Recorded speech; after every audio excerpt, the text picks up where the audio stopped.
میری دلی تمنا اور چاہت یہ ہے کہ درس قرآن کے عنوان اور فضائل پر میں 1000 درس دوں ماشاءاللہ. اللہ تعالیٰ کی توفیق سے. پہلے بھی بتا چکا ہوں، میرے اور آپ کے نبی صلی اللہ علیہ وسلم نے جن جن چیزوں کے فضائل سنائے، بتائے، سکھائے، ان سب سے زیادہ فضائل میرے اور آپ کے نبی صلی اللہ علیہ وسلم نے قرآن کے فضائل سنائے. آج کی حدیث ذرا توجہ سے سنیں. یہ محفل انشاءاللہ مزید آپ کے دلی سکون اور ٹھنڈک اور راحت کا ذریعہ بنے گی. قال رسول اللہ صلی اللہ علیہ وسلم، آقا صلی اللہ علیہ وسلم نے فرمایا، لا حسد الا علی اثنین، حسد دو آدمیوں کے سوا کسی پر جائز نہیں ہے. رجل آتاہ اللہ القرآن، جس شخص کو اللہ تعالیٰ نے قرآن مجید عطا کیا، فَهُوَ يَقُومُ بِهِ آنَاءَ اللَّيْلِ وَآنَاءَ النَّهَارِ، وہ دن رات اس قرآن مجید میں مشغول رہتا ہے. وَرَجُلٌ آتَاهُ اللَّهُ مَالًا، دوسرا آدمی وہ ہے جس کو اللہ تعالیٰ نے مال عطا کیا ہو، فَهُوَ يُنْفِقُ مِنْهُ آنَاءَ اللَّيْلِ وَآنَاءَ النَّهَارِ، وہ دن رات اس مال کو خرچ کرتا رہتا ہو. سبحان اللہ. اس کا حدیث کا مفہوم مطلب بنانے سے پہلے آپ کی توجہ لینے کے لیے اور شوق دلانے کے لیے یوں کہوں گا، دو کام میں سے ایک کام کرو، یا تو دن رات مال تقسیم کرتے رہو. بہت مشکل ہے مال خرچ کرنا، وہ فرائض بھی ادا ہو جائے تو یہ بھی بڑی بات ہے. تو پھر دن رات قرآن مجید میں غور و فکر، تدبر، افہام و تفہیم میں لگے رہے. اب حدیث کے شروع والے لفظ پہ آتا ہوں، لا حسد الا علی اثنین، دو آدمیوں کے سوا کسی اور سے حسد کرنا جائز نہیں. علماء، محدثین، مفسرین نے لکھا ہے، قرآن نے بھی اس کی تردید کی ہے اور احادیث مبارکہ میں اس کی مذمت آئی ہے. حسد کسی حالت میں بھی جائز نہیں ہے. اگر جائز ہے تو اس حدیث میں دو وجہ بتائی ہے. ایک آدمی وہ ہے جس کو اللہ تعالیٰ نے قرآن مجید عطا کیا. کیا مطلب؟ صحیح قرآن مجید پڑھنے والا ہے، پھر سمجھنے والا ہے، پھر عمل کرنے والا ہے، پھر اس کی آگے نشر و اشاعت کرنے والا ہے، جس شکل میں بھی، افہام و تفہیم میں، سیکھنے سکھانے میں، اس پہ تدبر کرنے میں. صحابہ کرام رات کو قرآن مجید پر تدبر کیا کرتے تھے اور دن کو اس پر عمل کیا کرتے تھے اور اس کو آگے پہنچایا کرتے تھے. میرے اور آپ کے نبی صلی اللہ علیہ وسلم کی بعثت کا مقصد قرآن مجید کی نشر و اشاعت ہے، سیکھنا سکھانا ہے، سمجھانا ہے، پڑھانا ہے، اس پر عمل پہ لگانا ہے. اور اس پر دلیل ہے سورۃ بقرہ کی آیت نمبر 129، ربنا وبعث فیہم رسولا منہم یتلو علیہم آیاتک ویعلمہم الکتاب والحکمت ویزکیہم انک انت العزیز الحکیم. یہاں نبی صلی اللہ علیہ وسلم کی بعثت کا تذکرہ کرتے ہوئے فرمایا یتلو علیہم آیاتک ویعلمہم الکتاب، قرآن پیارے پیغمبر سکھائے بھی اور پڑھائے بھی اور سمجھائے بھی. اور سورت آل عمران، یہ دونوں صورتیں اکٹھی ہے نا. اللہ تبارک و تعالی نے سورج دیا، ستارے دیے، سیارے دیے، دنیا کی پھیلی ہوئی چیزیں اللہ نے انسان کو بطور نعمت کی عطا کی ہے. جو ماں باپ دیا، اولاد دی، مال دیا، دولت دیا، آنکھ دی، کان دیے، زبان دیے، دل دیا، دماغ دیا، یہ وجود میں 360 جوڑ ہے. یہ ساری نعمتیں عطا کی، اللہ نے احسان نہیں جتلایا.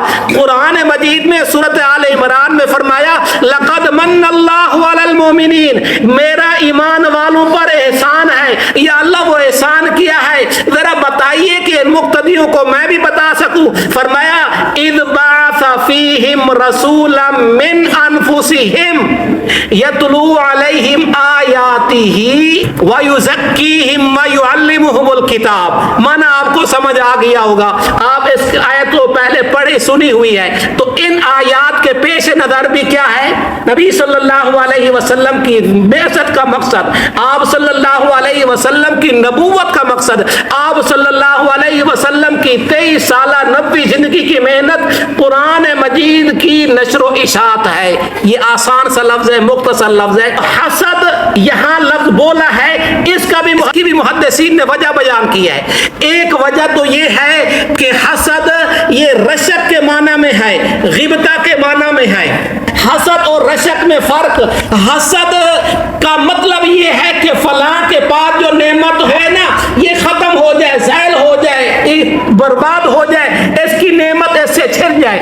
اور غیبتہ کہتے ہیں سبحان اللہ، یہ حاجی صاحب ہیں، یہ چودھری صاحب ہیں، یہ کرنل صاحب ہیں، یہ ڈاکٹر صاحب ہیں، یہ فلاں فلاں فلاں صاحب ہیں، ان کی اولاد نیک ہے، اس کے پاس مال و دولت ہے، اس کے پاس اچھی گاڑی ہے، اچھی سواری ہے، یہ اس کو ملی ہوئی ہے، مجھے بھی مل جائے. یہ میرے خیال میں آپ کو بھی سمجھ آ گئی ہو کہ یہ مناسب لگ رہا ہے. یہ ہے غیبتہ، عربی میں کہتے ہیں، رشک اردو اور فارسی کا لفظ ہے. تو اس حالت میں جائز ہے. اور دوسرا بھی مطلب لکھا ہے، بعض اوقات کلام علی سبیل الفرض والتقدیر مستعمل ہوتا ہے. کیا مطلب؟ اگر حسد جائز ہوتا تو ان دو آدمیوں پہ جائز ہوتا. کون سے دو آدمی؟ آتاہ اللہ القرآن فہو یقوم بہ آناء اللیل وآناء النہار. ایک آدمی وہ ہے جس کو قرآن مجید عطا کیا گیا، وہ دن رات اس میں تدبر کرتا ہے، افہام و تفہیم میں لگ رہا رہتا ہے، سیکھتا سکھاتا رہتا ہے. یہ ایک آدمی یہ ہو گیا، دن رات اس میں مشغول رہتا ہے. میں ایک بات کر دیتا ہوں کیونکہ قرآن مجید کے فضائل ہیں. اگر ہم قرآن مجید میں دن رات صرف کریں تو یہ قرآن مجید ایسا مقناطیس ہے جو رزق کو کھینچنے والا ہے، دل کو منور کرنے والا اور چہرے کو خوبصورت کرنے والا ہے. اس کے فضائل تو بیان کرتے کرتے پہلے بھی چلے گئے اور موجودہ جو ہیں وہ بھی چلے جائیں گے. قرآن کے فضائل ایک سمندر ہے جس کی تہہ تک اور دوسرے کنارے تک پہنچنا ممکن نہیں ہے.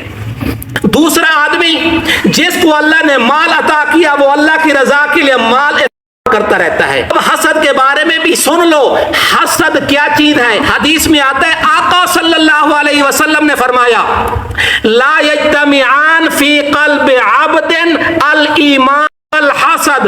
ایک انسان کے دل میں دو چیزیں اکٹھی نہیں ہو سکتی، یا ایمان ہوگا یا حسد ہوگا. ایمان اور حسد اکٹھے نہیں ہو سکتے. کیوں؟ ایمان اور حسد اپوزٹ چیز ہے، یہ منفی چیزیں ہیں، ان کا مشرق اور مغرب کا فاصلہ ہے. ایمان ہوگا تو حسد نہیں ہوگا، حسد ہوگا تو ایمان نہیں ہوگا. حسد اتنی بری چیز، ہاں اتنی بری چیز ہے. کیوں بری چیز ہے؟ اس لیے کہ حسد کرنے والا اللہ تعالی کی تقسیم پہ اعتراض کرتا ہے. حسد کرنے والا دراصل کہنا چاہتا ہے اس کے اندر تو یہ خوبی ہے نہیں، اس کو مال ملا، دولت ملا، حسن ملا، جمال ملا، کمال ملا اور نیک اولاد ہے، معاشرے سوسائٹی میں سٹیٹس ہے، اسٹینڈرڈ ہے، مقام ہے، عزت ہے، شہرت ہے، یہ تو اس قابل نہیں ہے، اس کو یہ کیسے ملا؟ یہ عزت، شہرت، مقام، اولاد کس نے دی ہے؟ یہ کس نے دی ہے؟ مال کس نے دیا ہے؟ اور اولاد کس نے دی ہے؟ یہ ساری چیزیں اللہ نے دی ہے. تو اللہ کا علم حقیقی علم ہے اور خطا سے پاک ہے. اس نے جس کو دیا ہے اپنے علم سے دیا ہے، اپنی حکمت سے دیا ہے. ہزاروں حکیم لاکھوں سیانے، اللہ کی باتیں اللہ ہی جانے. تو حسد اتنی بری چیز ہے. تو قرآن مجید فجر کی نماز کے بعد جو کلاس لے اس میں آنا بھی ہے، لانا بھی ہے، چاہے سردی ہو یا گرمی، بہار ہو یا خزاں، جس حالت میں ہو فجر والی کلاس میں انشاءاللہ جڑیں گے، کوشش کریں گے انشاءاللہ.